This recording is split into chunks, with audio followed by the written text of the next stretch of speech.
একজন নেতা মানে সমাজসেবক। সমাজসেবক নিশ্চয়ই সমাজের কাজ করতে তিনিরা ব্যর্থ এবং মানুষকে বুঝতে তারা ব্যর্থ, তাই মানুষ বিক্ষোভ দেখাচ্ছে।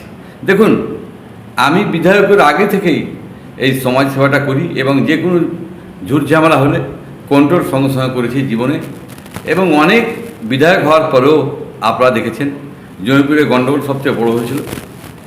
আমি কিন্তু আমাদের যারা কর্মী তারাকে দিয়ে মিটিয়েছিলাম, তাদের অনেকেরই নাম পড়েছিল, পুলিশকে দিয়ে আমরা নামগুলো বাদ দিয়েছিলাম, কেন ছবি ছিল।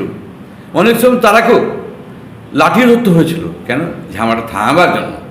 সেই কন্ট্রোলিং যদি পাওয়ার একটা লিডারের ভিতরে না থাকে, তাকে লিডার বলে মনে হয় না, সে নিজেকে ফায়দা তোলার জন্য নেতা হয়েছে। তারা আমি মনে করি যে সমাজের যে সমাজসেবক সেই নামটা তাদের নামে কাটিয়ে দেওয়া উচিত। কারণ হলো তার সমাজ যদি করতো তাহলে ওই বিক্ষোভ খেত না।